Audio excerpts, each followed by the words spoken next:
with guests like Princeton University political science professor Dr. Lauren A. Wright, who's back late with me on the Final Five to talk about it. Always good to see you, Lauren. Hey, Jim. Good to see you, too. Let's talk about what we've seen so far with these hearings.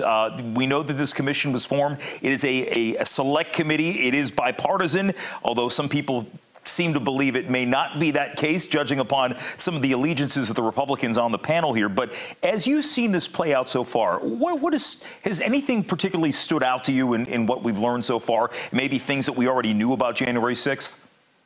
Well, the video presentation throughout has been striking, and some of that is video of the actual riot, and some of that is video of testimony that has been collected by the committee. And I think what has been very striking is President Trump's direct involvement in this decision to storm the Capitol and his ambivalence about the potential violence that would take place, and just the fact that he was doing very little, it seems, while his vice president and the Speaker of the House were being hunted by this mob. I think for anyone that's quite striking, but I think the partisan issue is really important that you mentioned. So one key audience for this hearing is going to be Republican elites and donors who are going to be part of deciding who's going to represent the party in 2024. It's not necessarily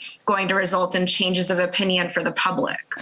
And that's one thing I'm glad you mentioned about the opinions, because one question that I've heard in so many corners of the media is, well, they're doing this, but whose minds is it going to change anyway? We know that they can't file charges out of this committee. They can make referrals. They can't do anything. And I understand the questioning. You know, when we look at it through that prism, does it accomplish anything? Well, sure. I mean, some things are more important than public opinion, frankly, and the survival of our government institutions and our fair elections and the peaceful transition of power are all under that umbrella. And so whether it changed minds that's not the only metric that people are interested in here, but it is very different than events and investigations we've seen in the past. In that regard, we're just in a very polarized era right now.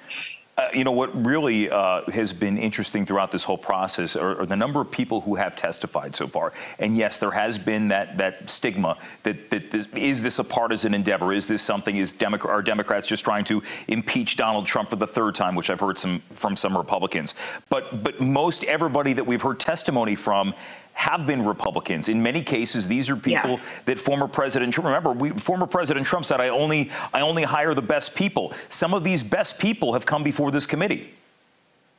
That's exactly right. And at the very beginning, when the RNC wanted to censure the Republicans that were involved in this, Mitch McConnell came out and said very clearly, no, this was not legitimate political protest. It was a violent insurrection. And so that's the person that you look to when you think, what are Republicans who want to win elections in the future thinking about? Mitch McConnell is generally at the forefront of those efforts, and he has continued to be very plain about that. You know what's amazing, too, when you mention Mitch McConnell is when they write the history books of the last, 5-10 years, Mitch McConnell is going to go down in this nation's history as the most consequential Senate leader of our time. Regardless of how you feel about him politically, he is responsible for the process that got Neil Gorsuch on the court, and then beyond that, Brett Kavanaugh and Amy Coney Barrett. So we know the role that he played.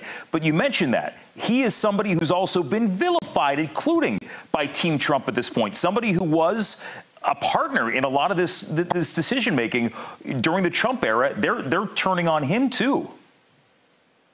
Sure. And I think, what's so interesting to me about Mitch McConnell is he knows the rules better than anyone, and he has used them to the Republicans' advantage, especially with filling the Supreme Court with conservative justices using the legal system and the institutions as the rules are written. And so he does have a really good weather vane for where should the party be going, where will it be the most successful, and he has a mixed political record because now that we have the Dobbs decision, abortion might be an issue that's really detrimental to the Republican Party in the future. But on other issues like January 6th, he has really taken a strong stand against this wing of the Republican Party that wants to embrace Trump and continue to make him their leader. I just have about 90 seconds left, but when you mentioned the Dobbs decision, I think what's important to bring up too, we talk about Mitch McConnell, we talk about the Supreme Court. This is something that conservatives have been wanting for decades, and this was a meticulous, it was a slow process, but they got the end result, which was getting a case before the Supreme Court that would result in striking down Roe v. Wade. Now, you mentioned that you think it might be detrimental for the Republicans moving forward. It seems like this is something that's going to fire up both bases. The question is, how long can you keep those voters fired up more until November? Well, Democrats polling shows are more fired up on this than Republicans. And so that's why it's an issue for Republicans. But it will absolutely be a crucial issue in these swing state Senate elections, like in Georgia, where Herschel Walker believes in no exceptions for the life of the mother or anything else, rape, incest. And so you have these Republican candidates where when Roe is the law of the land, voters might brush those sorts of extreme opinions aside. But now it's extremely relevant, and that's detrimental to the GOP. Yeah, I was thinking back to, in the 2000s where we had slam dunk seats for the Republican Party that they could have flipped seats, they could have held on to seats, but you had men, too, we should point that out, who came out and said ridiculously incorrect things when it came to abortion, whether or not the idea of legitimate rape. Yes. So even when things appear to be a slam dunk in many cases, it's not always. But we know that this is a midterm, and if past this prologue, it should be a good year for Republicans. Dr. Lauren Wright, got to leave it at that. Right. Good to see you. Okay, good to see you, Jim. Take care, and the Final Five is back right after this.